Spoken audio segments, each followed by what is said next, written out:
Grand format sur BFM Business. Troisième partie de ce grand format consacré à Philippe Corot, le cofondateur de Miracle. Là, on va être un peu sur Miracle. On a parlé de vous, on a parlé de votre bureau, on va parler de vous, on va parler peut-être un peu plus d'Adrien Nussembaum, même si on a parlé de vos équipes. Miracle, c'est une entreprise, ça vaut quoi à peu près aujourd'hui? Un petit peu moins de 4 milliards, hein, c'est ça, c'est 3 milliards et demi. C'est la valorisation du dernier tour. De septembre 2021. Oui, donc c'était une valorisation très élevée. Vous avez de la chance. Vous avez levé quoi? Vous étiez venu du reste m'en parler dans le grand journal de l'Écho sur BFM Business. Ouais. 550 millions de dollars. Exactement, 555 millions de dollars. Ouais. Oh, pardon, les 5 sont importants. Aujourd'hui, ce serait plus du tout la même chose. On n'est pas une entreprise cotée, donc on ne regarde pas le cours. Oui, mais les investisseurs, ils regardent un peu ce que ça crache. Oui, alors ce que ça crache, c'est encore différent de la valorisation, mais oui. Après, oui, mais enfin, c'est lié. Tout à fait. Peut-être parce que j'ai fait des cours de finance. Non, ouais. Moi pas. Mais Miracle est une entreprise qui est extrêmement saine et nous n'avons pas besoin de relever des fonds demain matin. On a une structure financière très solide. Donc on ne regarde pas notre valorisation au quotidien. Par contre, on est focalisé sur le fait d'avoir de la croissance et des investissements rentables. Chiffre d'affaires, on va donner quelques chiffres quand même. Alors l'année dernière, on a communiqué sur notre ARR, c'est notre revenu récurrent annuel, et l'année dernière, il était de 100 millions de dollars. 800 salariés, présents physiquement dans 13 pays, mais vous travaillez dans 40 pays, c'est ça à peu près? Alors on est présent dans 14 pays et on a des clients effectivement dans 40 pays. Vous travaillez avec des grands noms un peu partout dans le monde. En France, on sait que vous êtes... donc, vous créez des plateformes de marché. Et de places de marché. Avec des marques blanches. Exactement. En fait, on permet à nos clients de développer cette activité de place de marché, qui est une activité en fait, d'intermédiation où un opérateur qui est notre client va mettre en relation ses clients avec des vendeurs partenaires. Par exemple, un de nos clients, Maison du Monde, quand vous allez sur le site de Maison du Monde, vous allez voir des produits qui sont vendus directement par Maison du Monde et d'autres produits qui sont vendus par des vendeurs partenaires sélectionnés par Maison du Monde. Mais quel est l'intérêt pour Maison du Monde de vendre des biens d'autres entreprises? Alors l'intérêt pour un commerçant, c'est toujours le même, c'est d'apporter à son client ce qu'il cherche au bon prix avec la bonne qualité de service. Et sur Internet, vous n'êtes pas, comme dans le monde physique, contraint par un espace physique. Vous pouvez offrir tout à votre client.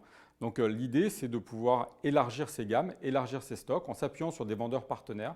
Certains sont spécialisés sur certaines gammes de produits, donc proposer aux clients le meilleur produit au meilleur prix avec une bonne qualité de service. Et c'est un modèle aussi qui est un petit peu différent, parce que c'est plus de la marge sur prix d'achat, mais c'est de la commission sur vente. Donc en fait, l'opérateur va prendre une commission sur la vente et c'est un modèle qui est extrêmement rentable. Mais j'ai envie de dire, pourquoi est-ce qu'ils ont besoin de vous, Maison du Monde, Carrefour, pour créer leur place de marché? Parce que ce sont des technologies qui sont très compliquées, qui demandent de s'interagir. En quoi c'est très compliqué? Alors déjà, par exemple, si on prend l'exemple de Maison du Monde, il y a plus de 300 vendeurs partenaires sur la marketplace de Maison du Monde. Donc il faut connecter son système d'information à 300 systèmes d'information, tous différents. Donc là déjà, il y a un savoir-faire spécifique qui est notre savoir-faire. Ensuite, gérer des commandes qui vont dans un entrepôt et gérer des commandes qui vont être ensuite réparties dans 300 entrepôts, ce n'est pas la même chose.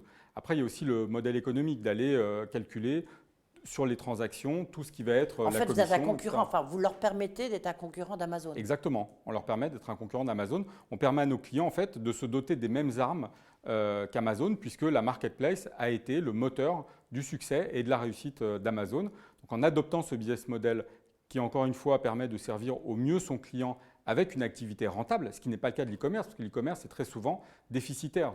Beaucoup d'activités e-commerce sont déficitaires. Alors qu'avec une marketplace, vous avez un business model qui est rentable. C'est le business model gagnant de l'e-commerce. Donc ça, c'est très important pour toute industrie qui veut se développer dans l'e-commerce.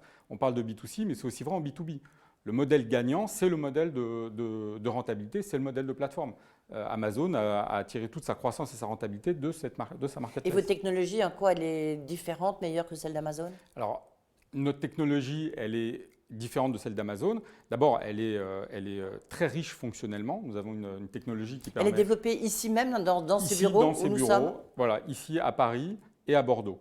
Et majoritairement à Paris, on a une équipe de 200 personnes sur la partie produit à Paris et 50 personnes à Bordeaux. Donc, ces 250 personnes sont basées en France, développent le produit et la technologie Miracle.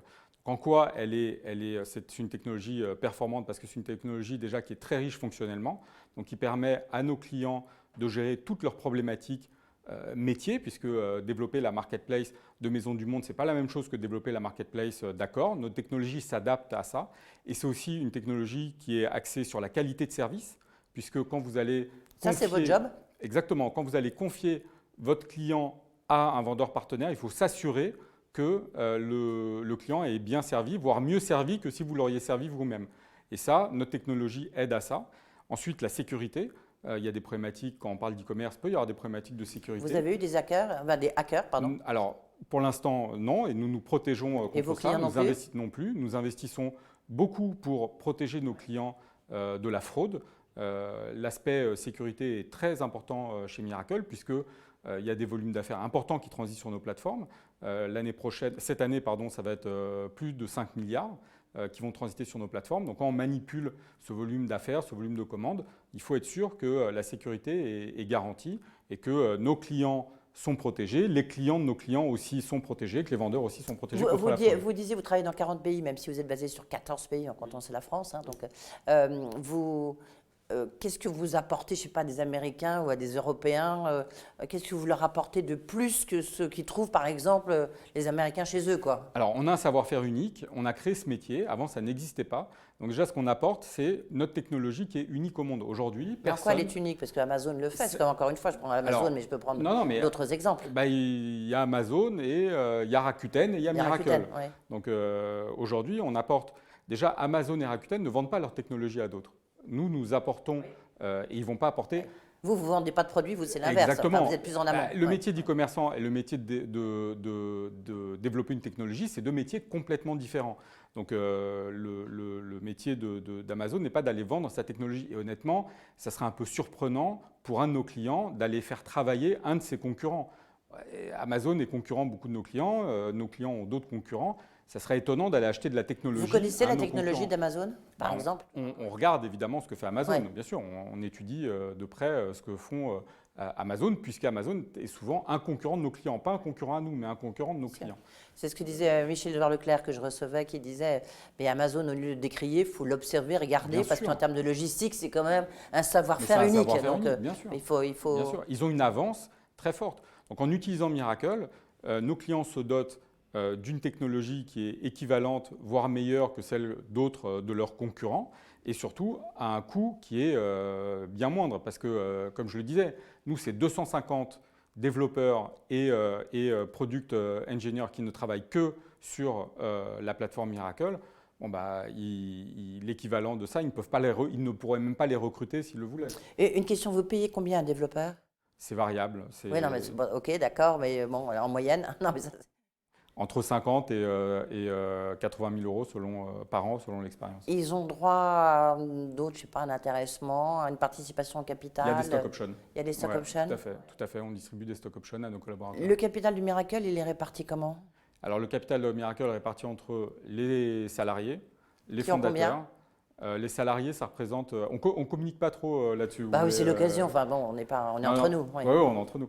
Mais donc, les salariés, les fondateurs et les investisseurs. Mais les fondateurs, il y a deux fondateurs? Il y a deux fondateurs derrière moi. Oui. Et vous avez combien, grosso modo, quoi? Vous êtes majoritaire ou pas? Non, nous ne sommes plus majoritaires. Vous avez la… Aujourd'hui, la minorité de blocage, oui, ça c'est le coup d'après, c'était la question d'après. Je voulais savoir si en termes de vote, vous avez le droit de vote double, ce qui fait que vous auriez pu avoir en termes de vote la majorité. Écoutez, non, vous l'avez plus. On n'a plus la majorité. Donc la minorité de blocage. Et on garde la confiance de nos actionnaires, donc pour l'instant, tout va bien. Oui, et la minorité de blocage? On l'a, la minorité. Vous l'avez, oui. C'est important quand même, non? C'est important, oui et non, si vous voulez. On a des actionnaires qui nous font confiance. Le jour où on n'a plus la confiance de nos actionnaires ou on n'a plus la confiance de nos salariés, qu'on ait la minorité de blocage ou pas, et vos actionnaires, qui sont-ils? Alors, nos actionnaires, il y a le fonds Silver Lake, donc, qui est le dernier fonds à être rentré l'année dernière. Ensuite, de BPI France? Non, Silver Lake, non. Il y a Permira, donc, qui est rentré avant Silver Lake. Puis il y a le fonds Elaya, 83 North, Felix Capital et Bain Capital.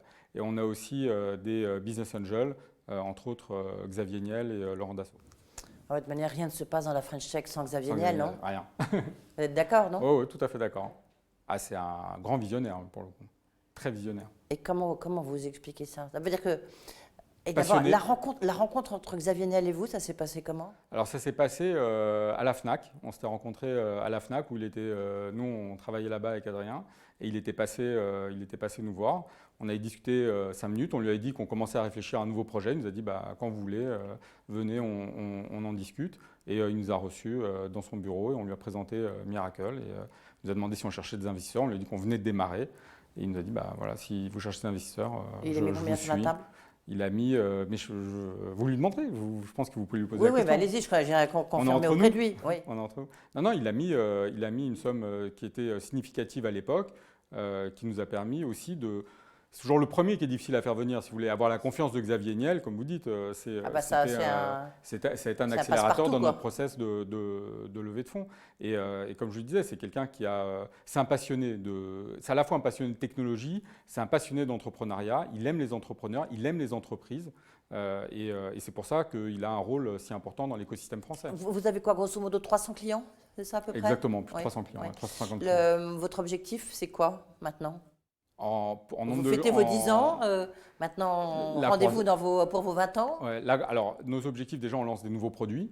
On lance une solution de paiement qui s'appelle Miracle Payout, qu'on lance début d'année prochaine, qui vont permettre à nos clients d'accélérer la mise en place de leur marketplace et d'accélérer le développement aussi à l'international et à l'export des marketplaces de nos clients.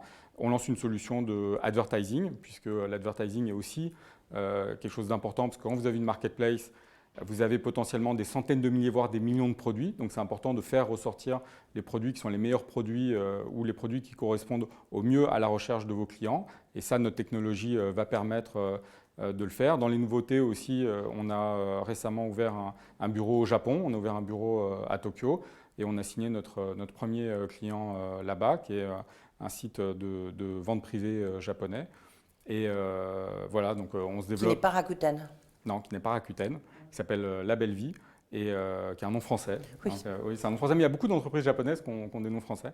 Donc c'est un nom français et donc notre développement, il se fait à la fois à l'international, parce qu'aujourd'hui 80% de notre chiffre d'affaires se fait à l'export.